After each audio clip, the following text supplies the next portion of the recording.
చేసే ఇటువంటి మంచి కార్యక్రమాల్లో, ఇటువంటి దీపోత్సవాల్లో, దీపం అంటే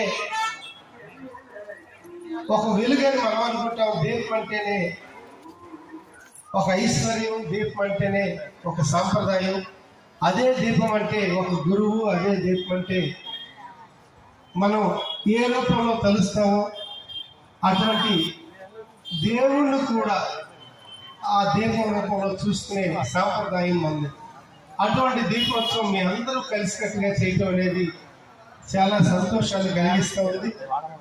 ఈ కార్యక్రమంలో ఈ టీం అందరికీ కూడా పేరు పేరున నమస్కారాలతో పాటు ధన్యవాదాలు కూడా తెలియజేస్తా ఉన్నా. ఈ సంతోష సమయంలో మనకు వాతావరణం కూడా మన కోసమే వర్షం లేనట్లు, ఎందుకంటే విజయవాడ వర్షం పడుతుంది వస్తూ ఉంటుంది.